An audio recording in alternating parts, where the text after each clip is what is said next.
नमस्कार। ANP news 24 पर आपराधिक, राजनीतिक व सामाजिक समस्याओं से जुड़ी आज की कुछ ताज़ा खबरें। दिल्ली में 9:30 बजे के करीब चला तेज आंधी और तूफान।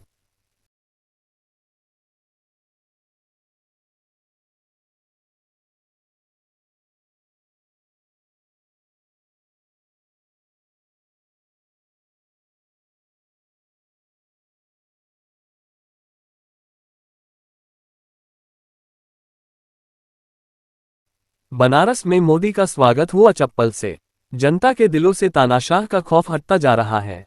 जैसे तैसे करके मोदी बनारस का चुनाव जीत तो गए, लेकिन बनारस वालों के दिलों को साहब कतई नहीं जीत पाए। बता दें, रोड शो दौरान भीड़ में से किसी ने चलती गाड़ी पर फेंका चप्पल।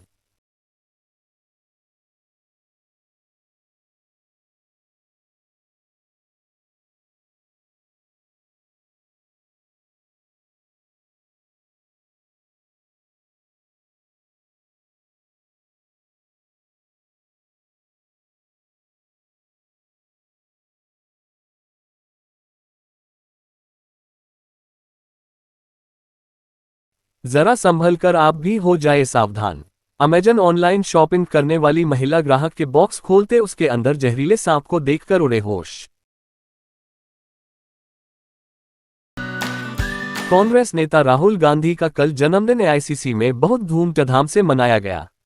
कांग्रेस पार्टी के राष्ट्रीय अध्यक्ष मल्लिकार्जुन खड़गे, प्रियंका गांधी वारा, केसी वेणुगोपाल, देवेंद्र यादव के अलावा कई बड़े नेता व हजारों कार्यकर्ता रहे मौजूद।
बिहार के अररिया में नदी के ऊपर बना पुल उद्घाटन से पहले ही गिरा।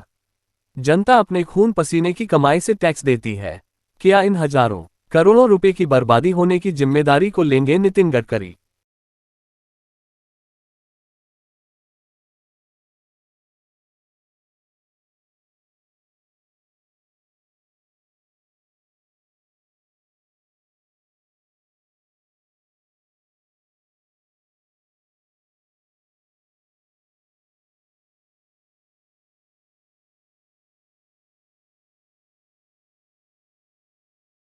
दिल्ली में प्रचंड गर्मी का कहर जारी। आज 24 घंटे में 33 लोगों की हुई मौत। विशेषज्ञ के अनुसार गर्मी से मौत होने वालों के अकड़ रहे हैं हाथ पैर।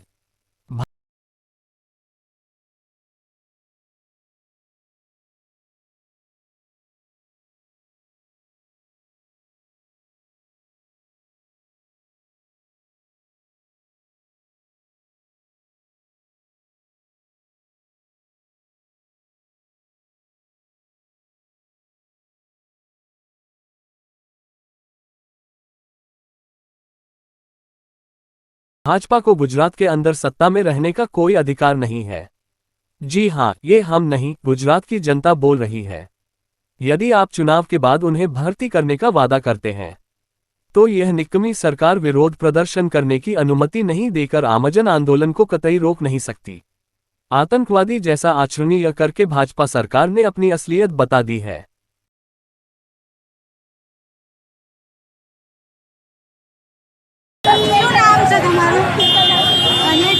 આંદોલન માટે આવ્યા હતા અને તમારી સાથે આવી ગયું। અમે તો એક વર્ષથી રજૂઆત કરીએ છીએ, કોઈ અમારી વાત સાંભળવા નથી આવતું। માસ્ટર ચૂંટો હોય તો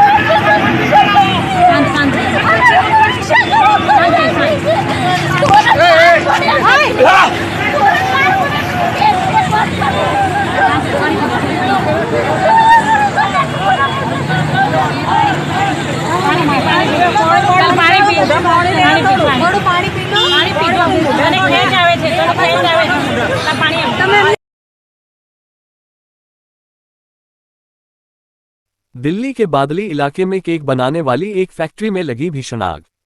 दमकल की 8 गाड़ियां मौके पर मौजूद।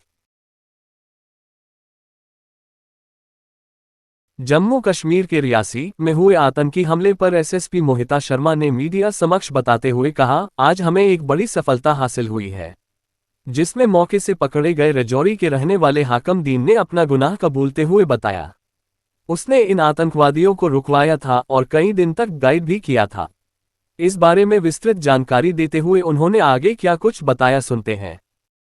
देखिए, जिस दिन से ये अटैक हुआ है उस दिन से जम्मू कश्मीर पुलिस इसके ऊपर लगातार लगी हुई है। कई सारे सस्पेक्ट्स को राउंड अप किया है, सस्टेन्ड इंटेरोगेशंस हुई हैं उनकी, और उसी में हमें ये एक आज बड़ी सफलता हासिल हुई है, जिसमें ये राजौरी बंदराही का रहने वाला हाकम दीन, उसने कन्फेस किया है कि उसने इन मिलिटेंट्स को रुकवाया था, ठहराया था, उनको गाइड का भी काम किया था, उनको उन जंगलों से लेके गया था स्पॉट पे, और उसके बाद वो स्पॉट पे रुका रहा। उसने फायरिंग की आवाजें भी सुनी हैं और वो होने के बाद उनको लेके भी निकला है। अभी तक जो इसने डिटेल्स डाइवल्ज किए हैं उसके हिसाब से 3 बरी उसके घर पे ये लोग आए हैं, अलग अलग डेट्स पे, जो कि इंसिडेंट से पहले के ही कुछ दिन पहले की डेट्स हैं। और just 1 day prior to the incident ये उसके घर में पूरा दिन रहे हैं और उसको साथ लेके उस स्पॉट पे वो लोग गए हैं और उन्होंने इस घटना को अंजाम दिया है। तो ये मतलब पहले भी आतंकी का साथ देता था ये हाकिम? जो अभी पता चला है उसके हिसाब से शायद ये 1-2 बरी पहले भी उनका साथ देता आया है, बट अभी उसने पूरे तरीके से इसके बारे में नहीं बताया है और उस लाइन पे ये इंटेरोगेशन जो है अभी भी जारी है। पाकिस्तानी आतंकियों के बारे में बताता है और 3 का बताता है कि 3 लोग थे वो, और पहली बारी ही देख रहा था उनको। उसने इतना जरूर बताया है कि उसने जब उस एरिया को थोड़ा रेकी किया तो उसने ये इंश्योर किया कि सीसीटीवी कैमरास जो हैं वो कहीं से भी उसकी फोटो को, उसकी इमेज को या उन मिलिटेंट्स की इमेज को ना पकड़ पाए। तो उसने ऐसे ही रास्ते से उनको, जंगलों के रास्ते से उनको स्पॉट पे वो लेके गया है और इतना उसने अभी तक अपने डिटेल्स में डाइवल्ज किया है। तो मतलब खाना खिलाया, उनको पनाह दी, उनको गाइड किया और रेकी करके इस तरीके से भी एक पोजीशन अपनी सिलेक्ट करी जिससे कि सीसीटीवी कैमरास से बच सके। नहीं, स्पॉट इसने डिसाइड नहीं किया था, स्पॉट पे ले जाने के लिए इसको कहा गया था, जिसके लिए इसको 6,000 रुपए भी मिले हैं। हमारी पूरी कोशिश है, हम उस दिन से यही लगे हैं and we will not stop until those militants are either arrested और न्यूट्रलाइज्ड। देखिए, it will be a statement that I would not like to say in the media, whether they are in Rajouri or Riyasi. It is something that both the districts and both the district police are working on. And अगर हमें पता होता कि वो कहाँ पे हैं तो हम अभी तक उनको न्यूट्रलाइज कर चुके होते। दिल्ली सरकार मंत्री सौरभ भारद्वाज ने मीडिया समक्ष बोलते हुए कहा, दिल्ली में हीट वेव से ग्रसित लोगों की संख्या में लगातार बढ़ोतरी देखने को मिल रही है। दिल्ली सरकार के अस्पतालों में 48 घंटे में 310 लोग भर्ती हुए हैं, जिनमें से 14 लोगों की हुई मौत। दीनदयाल अस्पताल के मुताबिक उनके यहां पुलिस वाले बहुत सारी लावारिस लाशें लेकर आए हैं, जिसको देखते हुए हमने दिल्ली पुलिस कमिश्नर को पत्र लिखा है। यदि उन्हें सड़क पर कोई बीमार दिखाई दे तो आप उसे अस्पताल में छोड़ जाएं या फिर अस्पताल को सूचित करें। देखिए, दिल्ली में पिछले दिनों 52 डिग्री तक टेम्परेचर गया है, जो पिछले 60 वर्षों में मुझे लगता है नहीं रिकॉर्ड किया गया। रात का टेम्परेचर भी बहुत नीचे नहीं जा रहा, 38 डिग्री पे रहा, जिसके कारण हीट वेव से ग्रसित लोगों की संख्या पूरे उत्तर भारत में बढ़ी है। दिल्ली में भी ये संख्या बढ़ रही है। हमारे अस्पतालों में करीब 48 घंटे में 310 लोग एडमिट हुए दिल्ली सरकार के अस्पतालों में, जिसमें से 112 जो है डिस्चार्ज हो गए, ठीक होके चले गए। 118 अभी भी एडमिटेड हैं और करीब 14 लोग जो है उसके अंदर जो है उनकी डेथ भी हुई है। जी 14 लोगों की है डेथ हुई है।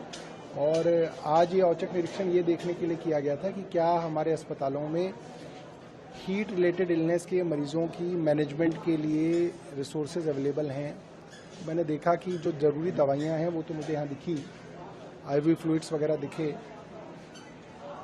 आइस पैक्स दिखे, और भी कई अस्पतालों में देखेंगे और जहां अगर कमियां होंगी तो उसको भी दूर करेंगे। कुछ अस्पतालों में ज्यादातर मौत की खबरें आ रही है, डीडीयू अस्पताल है, वहाँ पे क्या कुछ ऐसी खामी आपको लगता है? देखिए, मेरे को डीडीयू अस्पताल के यहाँ मौतों की खबर नहीं है। डीडीयू अस्पताल कह रहा है कि हमारे यहाँ पुलिस जो है बहुत सारी लावारिस बॉडीज लेके आई है, और सिर्फ डीडीयू अस्पताल में इतनी सारी बॉडीज आई हैं, थोड़ा सा जो है इन्वेस्टिगेशन का, इंक्वायरी का विषय है। तो हमने बोला है कि उन सब की पोस्टमार्टम कराई जाए और देखा जाए कि किन किन कारणों से कौन कौन लोगों की मृत्यु हुई है। हमने दिल्ली पुलिस कमिश्नर को लिखा है कल कि आपकी जो नाइट पेट्रोलिंग टीम है उनको कहा जाए कि अगर कोई सड़क पे इस तरह से दिखे कि कोई बीमार है, हाई टेम्परेचर है, तो या तो आप उसको अस्पताल के अंदर छोड़ जाएं या आप हमें बता दें ताकि हम अपनी एम्बुलेंस भेज के जो है उसको ले लें। कैट्स एम्बुलेंसेस को भी हमने कहा है कि 11 डिस्ट्रिक्ट्स के अंदर हर डिस्ट्रिक्ट में 5-5 एम्बुलेंसेस, इस चीज को देखें कि नाइट शेल्टर और उसके आसपास अगर कोई इस तरह से कोई बीमार आदमी है तो उसको भी तुरंत जो है कैट्स एम्बुलेंस जो है लेके अस्पतालों के अंदर आ जाए। हिमाचल प्रदेश में शिमला शहर के कई हिस्सों में हुई तेज बारिश।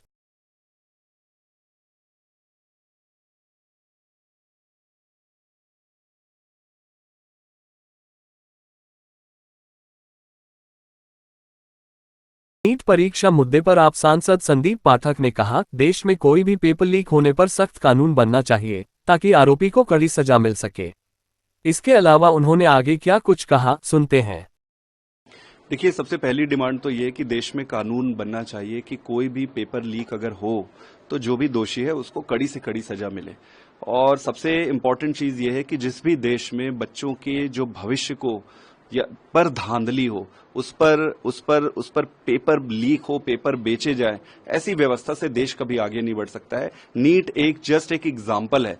भारतीय जनता पार्टी जहां जहां राज कर रही है, जिस जिस राज्यों में इनकी सरकार है, उन हर जगहों पर पेपर लीक का एक बड़ा मुद्दा है। आप गुजरात में अगर लेंगे तो पिछले 2015 से अभी तक एक भी पेपर बिना लीक हुए हुआ नहीं है। 2012 से लगभग 11 साल में 11 पेपर लीक हुए। तो गुजरात तो एपी सेंटर बन गया है। गुजरात के अलावा आप मध्य प्रदेश में देख सकते हैं, व्यापम घोटाला आपके सामने है।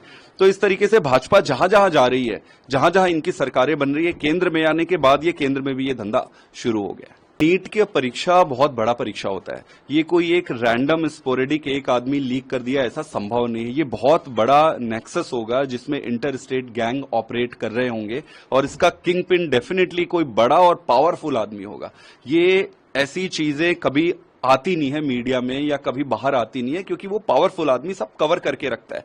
इसलिए अब ये ऐसा मुद्दा है जिसमें देश के हर नागरिक को अपनी आवाज उठानी चाहिए। गुजरात जामनगर में एक प्रतिष्ठित कंपनी के वेफर्स में निकला मेढक। पीड़ित ने कंपनी के कस्टमर केयर में कॉल करके दर्ज कराई शिकायत।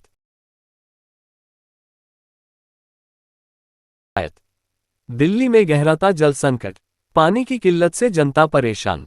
दिल्ली जल मंत्री आतिशी के घर के बाहर रश, बाल्टी, मग, साबुन लेकर पहुंचे कुछ लोग। मैडम है नहीं, ये कह रहे हैं हम यहाँ नहीं नहाने देंगे। भाई सुबह से हम ब्रश भी नहीं किए हुए, हम क्या करें? हमारी गली में पानी नहीं आ रहा है। बहन जी को भी लाए हैं, ये भी नहाने आ जाए।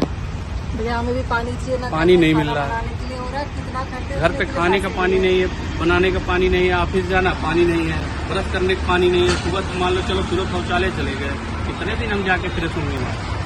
बड़ी दिक्कत है भैया। हम इसलिए आए मैडम से मिलने, भैया हमको यही नहाने दो, पानी नहीं है तो हम यही नहाएंगे। अब जब तक हमको हमारे यहाँ पानी नहीं आएगा हम यही आया करेंगे रोज नहाने। पानी की बड़ी समस्या है हमारे यहाँ। ANP न्यूज 24 के लिए दिल्ली से वरिष्ठ संवाददाता अनिता गुलेरिया की जन समर्थन हेतु खास रिपोर्ट।